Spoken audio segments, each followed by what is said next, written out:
Narad 90.4 FM से मैं हूं आपके साथ आरजे याशी। और जैसा कि आप जानते हैं, मंगलवाड़ी कार्यक्रम शुरू हो चुका है, एक ऐसा शो जिसमें मैं आपको नई नई शख्सियत से रूबरू कराती हूं। आज मेरे साथ एक बहुत ही खास शख्सियत मौजूद है जो 2011 से न्यूज एडिटिंग में रहे हैं। वे हिंदुस्तान अखबार से जुड़े रहे हैं। इसके साथ ही उनकी शिक्षा बीएससी डिग्री कॉलेज और श्री जी बाबा सरस्वती विद्या मंदिर से पूर्ण है। आज वे अलीगढ़ हिंदुस्तान अखबार में संपादक के रूप में मौजूद हैं। उनका स्वागत करते हैं। संजीव गौतम सर, आपका बहुत बहुत स्वागत है। सर, आपकी जो ये जर्नी रही है न्यूज की, मैं शुरुआत से जानना चाहूंगी, इसकी शुरुआत कैसे हुई?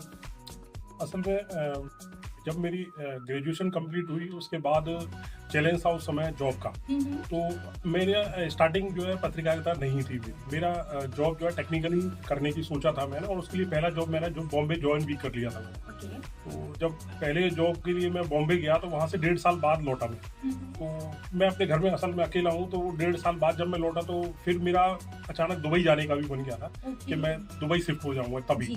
तो उसके बाद जब लौट के आया तो घर वालों को पता लगी, परिवार में मैं अकेला होने के कारण प्रत्यन बोले कि नहीं भाई अकेला आसपास ही रहो।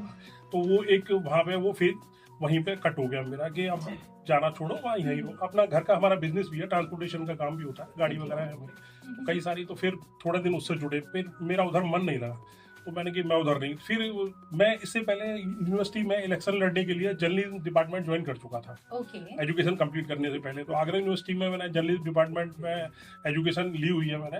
वहाँ से मैं जब पढ़ाई कर रहा था तो मैं चुनाव के लिए गया था। बेसिक मेरा रुझान तब भी पत्रकारिता की तरफ नहीं था। डिपार्टमेंट ज्वाइन किया था बस चुनाव लड़ने के लिए। खैर वो डिग्री करके मैंने अपने पास रखी, और जब मैं लौट के आ गया तब मेरा ध्यान गया कि मेरे पास एक डिग्री और है, मैं इसको यूज करता हूँ, इस फील्ड में जाता हूँ। हालांकि क्योंकि मैं जब पढ़ता था उस समय सामाजिक संगठनों से और वैसे जुड़ा होने के कारण मेरा लिखने का काम शुरू से चलता था। विज्ञप्तियां मैं अखबारों में तब भी देके आता था। तो उस समय विज्ञप्ति लिखना ही बड़ा चैलेंज हुआ करता था। तो मेरी एज इट इज छपती थी, जो मैं लिखता था पहला शब्द और जो आखिरी लिखता था वो अंततः वही छपता था। तो फिर मुझे ध्यान आया कि मैं उसको यूज कर सकता हूँ। फिर मैंने जुड़ना शुरू किया, दोबारा लिखना शुरू किया, और फिर इस फील्ड से जुड़ने के लिए मैंने प्रयास शुरू किए। तब फिर मेरी पहली यात्रा जो है प्रिंट मीडिया के लिए मैंने अमर उजाला से, क्योंकि अमर उजाला हमारे क्षेत्र का उस समय अखबार और हिंदुस्तान उस समय था नहीं। तो अमर उजाला था, तो मैंने अमर उजाला से जुड़ने की सोची और आखिर मैंने अमर उजाला से अपनी यात्रा शुरू। ओके, तो ये सिर्फ इंटरेस्ट के तौर पे था या आप लिखने के तौर पे ही प्रिंट मीडिया में ज्वाइन करना चाहते थे? नहीं, फिर तो मैंने जब जुड़ गया मुझे लगा कि अब मेरे को इस फील्ड से जुड़ना चाहिए। क्यों और कैसे लिए, ये सब मेरे साथ सवाल सामने थे। और प्रिंट से ही क्यों? टेलीविजन तब आ चुका था और चीजें शुरू हो चुकी थी, बट प्रिंट से जुड़ना मेरे लिए इसलिए मुझे लगा क्यों, प्रिंट में मैंने जब बहुत डिस्कशन किया था, करीब 6 महीने मुझे डिस्कशन मूड में रहा मैं, तो सभी ने मुझे चैलेंजेस बताए। उनका सबका कहना ये था कि अगर डीप और डेप्थ करना है आपको तो प्रिंट से जाओ। आप इलेक्ट्रॉनिक में आप चीजें करोगे, बट जो अभी मैं चर्चा भी कर रहा था कि आप फर्स्ट इन्फॉर्मेशन देते हैं इलेक्ट्रॉनिक में, डीप और डेप्थ नहीं करते। तो प्रिंट अपने में एक विश्वसनीयता रखता है। आपका लिखा हुआ शब्द हमेशा अमिट होता है, बोला हुआ अमिट नहीं होता, कभी भी लिखा हुआ अमिट होता है। तो इन चीजों को लेके मन में थोड़ा सा विचार आया कि मुझे प्रिंट से ही जुड़ना चाहिए, तो इसलिए फिर मैं अखबार से जुड़ा।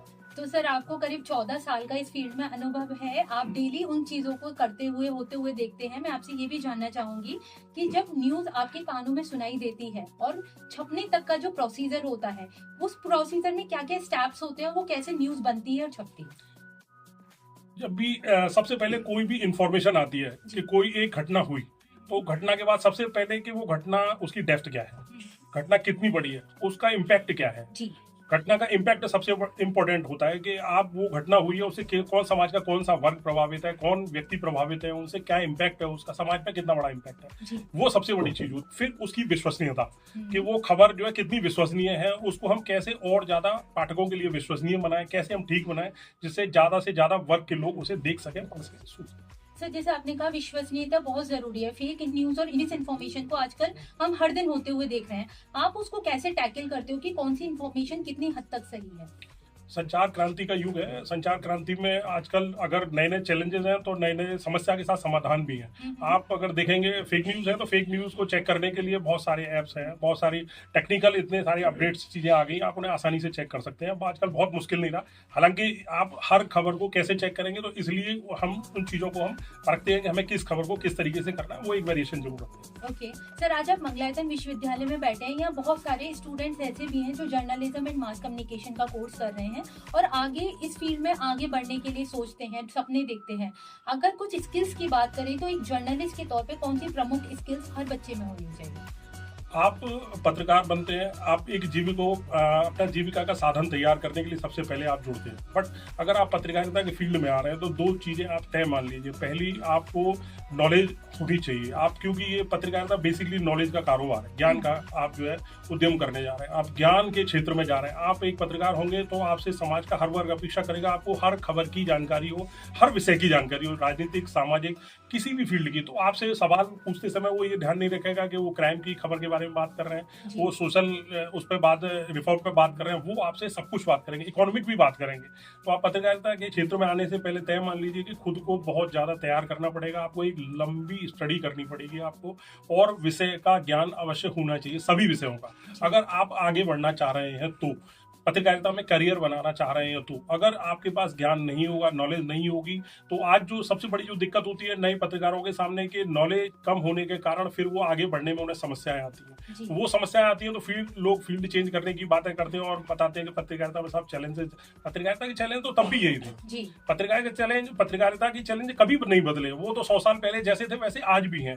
नॉलेज की बात हो रही है, आप जो अब नॉलेज का, ज्ञान का सागर बढ़ गया है, निश्चित रूप से आपके चैलेंजेस भी बढ़ गए, पर आपको उनसे लड़ने के लिए केवल और केवल एक ही साधन मिलेगा, नॉलेज। आपको आपका ज्ञान अपना बढ़ाना पड़ेगा, आपको उसमें डूबना पड़ेगा। जब तक आप सागर में डूबेंगे नहीं तो उसका आनंद भी नहीं ले पाएंगे। बिल्कुल सर। वहीं आज हम सोशल मीडिया को देखते हैं तो क्या वो प्रिंट मीडिया के लिए एक चैलेंज के रूप में हमें दिखाई देता है या वो हेल्पफुल रहता है? नहीं, वो हेल्पफुल है, बेसिकली हेल्पफुल है।